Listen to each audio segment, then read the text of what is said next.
ജീവിത സായാഹ്നത്തിൽ തണലായി നിന്നവർക്ക് നാളെയുടെ തണലായി മാറേണ്ടത് നമ്മുടെ കടമയാണ്. നമസ്കാരം പ്രിയമുള്ളവരെ, നമ്മുടെ സംസ്ഥാനത്തെ മുതിർന്ന പൗരന്മാർക്കും അർഹരായ ഗുണഭോക്താക്കൾക്കും വലിയൊരു ആശ്വാസമാണ് പ്രതിമാസം ലഭിക്കുന്ന സാമൂഹ്യ സുരക്ഷാ പെൻഷനും വിവിധ ക്ഷേമനിധി പെൻഷനുകളും. ഇപ്പോൾ 2000 രൂപ വരെ കൈകളിൽ എത്തുമ്പോൾ അത് പലരുടെയും ജീവിതത്തിലെ അത്താണി തന്നെയാണ്. എന്നാൽ ഈ സാമ്പത്തിക സഹായം ഒരു തടസ്സവുമില്ലാതെ നിങ്ങളുടെ അക്കൗണ്ടുകളിലേക്കും കൈകളിലേക്കും എത്തിച്ചേരണമെങ്കിൽ വളരെ പ്രധാനപ്പെട്ട ഒരു കാര്യം നാം ഇപ്പോൾ ചെയ്യേണ്ടതുണ്ട്. അതിനെക്കുറിച്ചുള്ള സമഗ്രമായ വിവരങ്ങളാണ് ഇന്നത്തെ വീഡിയോയിലൂടെ നമ്മൾ പങ്കുവെക്കുന്നത്. അതിൽ ഒന്നാണ് ബയോമെട്രിക്. എന്താണ് ബയോമെട്രിക് മസ്റ്ററിംഗ്?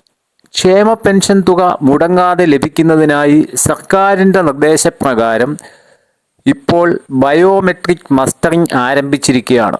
നമ്മൾ ജീവിച്ചിരിപ്പുണ്ട് എന്നും അർഹതപ്പെട്ട ആനുകൂല്യം തന്നെയാണ് സ്വീകരിക്കുന്നത് എന്നും ഉറപ്പുവരുത്താനുള്ള പ്രക്രിയയാണിത്. മസ്റ്ററിംഗ് പൂർത്തിയാക്കാൻ സെപ്റ്റംബർ മാസം 30-ാം തീയതി വരെ സമയപരിധിയുമുണ്ട്. സമയമുണ്ടല്ലോ എന്ന് കരുതി അവസാന ദിവസങ്ങളിലേക്ക് ഇത് മാറ്റിവെക്കരുത്.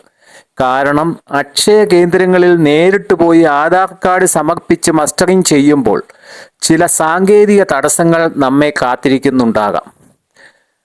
മസ്റ്ററിങ്ങിലെ സാങ്കേതിക തടസ്സങ്ങളും പരിഹാരവും എന്താണ് എന്ന് നമുക്ക് നോക്കാം.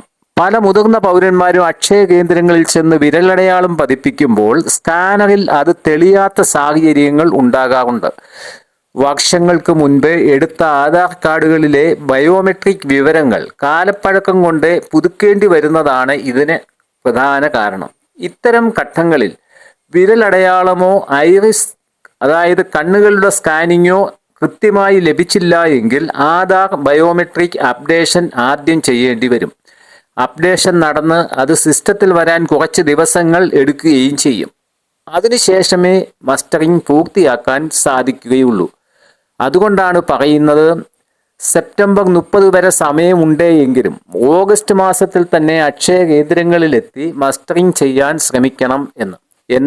എന്തെങ്കിലും തടസ്സങ്ങൾ ഉണ്ടെങ്കിൽ അത് പരിഹരിക്കാൻ ആവശ്യത്തിന് സമയം നമുക്ക് ലഭിക്കുകയും ചെയ്യും. ഇനി അടുത്തതായി ഫീൽഡ് തല പരിശോധനയും മുന്നറിയിപ്പും. മസ്റ്ററിംഗ് നിർബന്ധമായും ചെയ്യേണ്ട ഒന്നാണ്. നിശ്ചിത സമയത്തിനുള്ളിൽ മസ്റ്ററിംഗ് ചെയ്യാത്തവരെ കുറിച്ച് സർക്കാർ ഫീൽഡ് തല അന്വേഷണം നടത്താനും തീരുമാനിച്ചിട്ടുണ്ട്. വ്യക്തി ജീവിച്ചിരിപ്പുണ്ടോ, വിദേശത്തോ നാട്ടിലോ ഇല്ലാത്ത സാഹചര്യം കൊണ്ടാണോ മസ്റ്ററിംഗ് ചെയ്യാത്തത്, അതോ അനർഹമായി ആരെങ്കിലും ആനുകൂല്യം കൈപ്പറ്റുന്നുണ്ടോ എന്നിങ്ങനെ ഉള്ള കാര്യങ്ങൾ വ്യക്തമായി അവർ പരിശോധിക്കും. അതിനാൽ അർഹരായ എല്ലാ പെൻഷൻകാരും കൃത്യസമയത്ത് തന്നെ മസ്റ്ററിംഗ് പൂർത്തിയാക്കാൻ ശ്രദ്ധിക്കണം. ഇനിയും കിടപ്പ് രോഗികൾക്ക് ഹോം മസ്റ്ററിംഗ് സൗകര്യവും ഒരുക്കിയിട്ടുണ്ട്. ഇനി രോഗബാധിതരായതുകൊണ്ടോ മറ്റ് ശാരീരിക ബുദ്ധിമുട്ടുകൾ കൊണ്ടോ അക്ഷയ കേന്ദ്രങ്ങളിൽ നേരിട്ടെത്താൻ കഴിയാത്തവർ ഉണ്ടെങ്കിൽ അവർ തീർത്തും വിഷമിക്കേണ്ടതില്ല. നിങ്ങൾക്ക് വേണ്ടി സർക്കാർ ഹോം മസ്റ്ററിംഗ് സൗകര്യം ഒരുക്കിയിട്ടുണ്ട്. അക്ഷയ കേന്ദ്രങ്ങളിൽ നിന്നുള്ള പ്രതിനിധികൾ നിങ്ങളുടെ വീടുകളിൽ മസ്റ്ററിംഗ് പൂർത്തിയാക്കി നൽകും. ഇതിനായി രോഗിയുടെ വിവരങ്ങളും ഫോൺ നമ്പരും മേൽവിലാസവും നിങ്ങളുടെ വാർഡ് മെമ്പറെയോ അല്ലെങ്കിൽ കൗൺസിലറെയോ ഏൽപ്പിക്കുക. അല്ലെങ്കിൽ അടുത്തുള്ള അക്ഷയ കേന്ദ്രങ്ങളിൽ മുൻകൂട്ടി വിവരം അറിയിക്കുക. അക്ഷയ കേന്ദ്രങ്ങളിൽ നേരിട്ട് പോയി മസ്റ്ററിംഗ് ചെയ്യുമ്പോൾ 30 രൂപയാണ് ഫീസ് നൽകുന്നത് എങ്കിൽ വീടുകളിലെത്തി മസ്റ്ററിംഗ് ചെയ്യുമ്പോൾ അവർ 50 രൂപയാണ് ഫീസ് നിരക്ക് ഈടാക്കുന്നത്.